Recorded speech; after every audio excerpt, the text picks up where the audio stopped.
The Lorax by Dr. Seuss. At the far end of town where the grickle grass grows, and the wind smells slow and sour when it blows, and no birds ever sang, excepting old crows, is the street of the lifted Lorax. And deep in the grickle grass some people say, if you look deep enough you can still see today, where the Lorax once stood just as long as it could, before somebody lifted the Lorax away. What was the Lorax, and why was it there? And why was it lifted and taken somewhere? From the far end of town where the grickle grass grows, the old Onceler still lives here. Ask him, he knows. You won't see the Onceler, don't knock at his door. He stays in his lurkum, cold under the roof, where he still makes his own clothes out of muffled moof. And on special dark midnights in August he peeks out of the shutters, and sometimes he speaks, and tells how the Lorax was lifted away. He'll tell you, perhaps, if you're willing to pay. On the end of a rope he lets down a tin pail, and you have to toss in 15 cents and a nail, and the shell of a great-great-great-grandfather snail.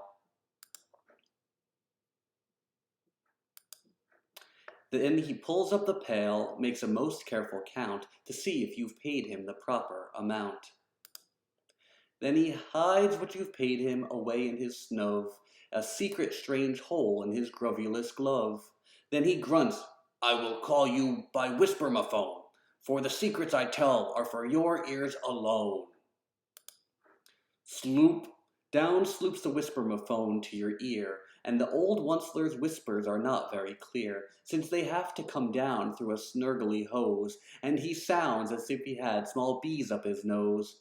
Now I'll tell you, he says with his teeth sounding gray, how the Lorax got lifted and taken away. It all started way back, such a long, long time back. Way back in the day where the grass was still green, and the pond was still wet, and the clouds were still clean, and the song of the swans rang up in space, once more I came to this glorious place, and I first saw the trees, the truffula trees, the bright colored tufts on the truffula trees, mile after mile in the fresh morning breeze.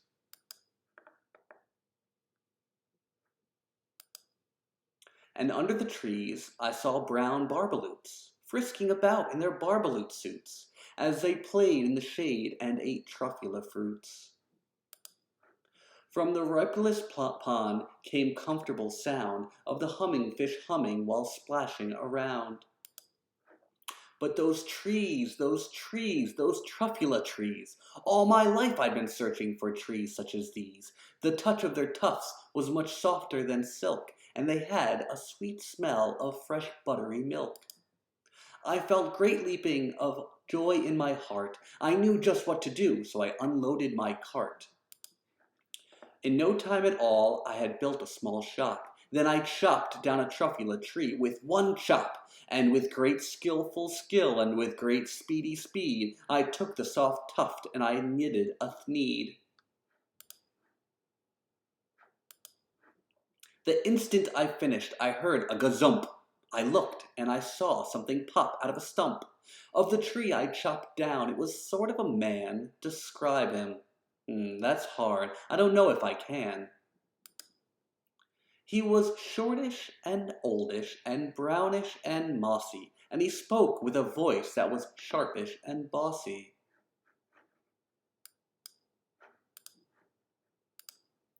Mister, he said with a sawdusty sneeze, I am the Lorax. I speak for the trees. I speak for the trees have no tongues, and I'm asking you, sir, at the top of my lungs. He was very upset as he shouted and puffed, What's that thing you've made out of one of my truffula tufts? Look, Lorax, I said, there's no cause for alarm. I chopped just one tree. I'm doing no harm. I'm being quite useful. This thing is a thneed. A thneed is a fine something that all people need. It's a shirt, it's a sock, it's a glove, it's a hat. But it has other uses, yes, far beyond that. You can use it for carpets, for pillows, for sheets, or curtains or covers for bicycle seats. The Lorax said, "Sir, you're crazy with greed. There is no one on earth who would buy that fool Thneed."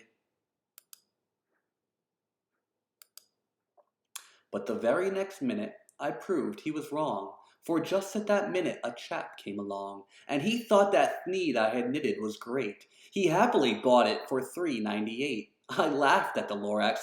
"You poor stupid guy, you can never tell what some people will buy." "I repeat," cried the Lorax, "I speak for the trees." "I'm busy," I told him. "Shut up, if you please." I rushed across the room and in no time at all built a radio phone, and I put in a quick call. I called all my brothers and uncles and aunts, and I said, "Listen here, here's a wonderful chance for the whole Onceler family to get mighty rich. Get over here fast, take the road up North Nitch, turn left at Weehawken, sharp right at South Stitch." And in no time at all, I had built in the factory I built, the whole Onceler family was working full tilt. We were all knitting Thneeds, just as busy as bees, to the sound of the chopping of truffula trees. Then, oh baby, oh, how my business did grow. Now chopping one tree at one time was too slow. So I quickly invented my super axe hacker, which whacked off 4 truffula trees in one smacker. We were making Thneeds 4 times as fast as before, and that Lorax, he didn't show up anymore. But the next week he knocked on my new office door. He snapped, "I'm the Lorax who speaks for the trees, which you seem to be chopping as fast as you please. But I'm also in charge of the brown barbaloots, who play in the shade of with their barbaloot suits, and happily lived eating truffula fruits. Now, thanks to your hacking my trees to the ground, there's not enough truffula fruits to go round, and my barbaloots are getting their crummies because they have gas and no food in their tummies. They loved living here, but I can't let them stay. They'll have to find food, and I hope that they may. Good luck, boys," he cried, and he sent them away. I, the Onceler, felt sad as I watched them all go. But business is business, and business must grow, regardless of crummies in tummies, you know. I meant no harm, I most truly did not. But I had to grow bigger, so bigger I got. I biggered my factory, I biggered my roads, I biggered my wagons, I biggered the loads. Of Thneeds I shipped out, I was shipping them forth, to the south, to the east, to the west, to the north. I went right on biggering, selling more Thneeds, and I biggered my money, which everyone needs. Then again, he came back. I was fixing some pipes, when that old nuisance Lorax came back with more gripes. "I'm the Lorax," he coughed and he whiffed. He sneezed and he snuffled and snarled and sniffed. "Onceler," he cried with a cruvulous croak, "Onceler, you're making such smogulous smoke. My poor swami swans, why, they can't sing a note. No one can sing who has smog in their throat." "And so," said the Lorax, "please pardon my cough, they cannot live here any more, so I'm sending them off." Where will they go? I do not hopefully know. They may have to fly for a month or a year to escape the smog you've smogged up around here. "What's more," snapped the Lorax, his dander was up, "let me say a few words about Gluppity Glup. Your machinery chugs on day and night without stop. You're making Gluppity Glup, also Schloppity Schlop. And what you do with this leftover goo, I'll show you, you dirty old Onceler man, you."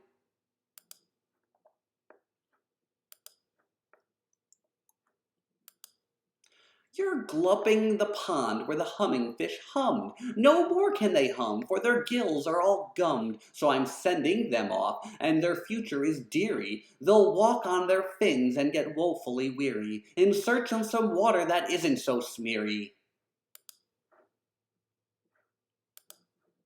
And then I got mad. I got terribly mad. I yelled at the Lorax, "Now listen here, Dad. All you do is yap yap and say bad, bad, bad. Well, I have my rights, sir, and I'm telling you I intend to go on just doing what I do. And for your information, you Lorax, I'm figuring on biggering and biggering and biggering and biggering, turning more truffula trees into thneeds, which everyone needs. And at that very moment, we heard a loud whack. From the outside in the fields came a sickening smack of an axe on a tree. Then we heard that tree fall, the very last truffula tree of them all. No more trees, no more thneeds, no more work to be done. So in no time my uncles and aunts, every one, all waved me goodbye, then jumped into my cars and drove away under the smoke-smuggered stars. Now all that was left 'neath the bad-smelling sky was my big empty factory, the Lorax, and I. The Lorax said nothing, just gave me a glance, just gave me a very sad, sad backward glance, as he lifted himself by the seat of his pants. And I'll never forget that grim look on his face when he hoisted himself and took leave of this place through a hole in the smog without leaving a trace. And all the Lorax left here in this mess was a small pile of rocks with the one word unless. Whatever that means, well, I just couldn't guess. That was a long, long ago, but each day since that day, I've sat here and worried away. Through the years while my buildings have fallen apart, I've worried about it with all my heart. But now, says the oncer, but now you're here, the word of the Lorax seems perfectly clear. Unless someone like you cares a whole awful lot, nothing is going to get better. It's not.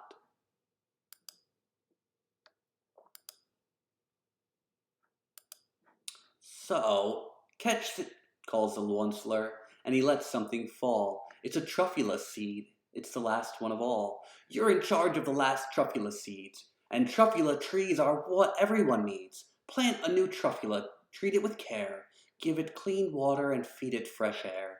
Grow a forest, protect it from axes that hack. Then the Lorax and all of his friends may come back.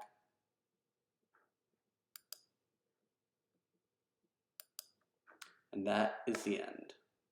I hope everybody does something special on this 50th anniversary of Earth Day.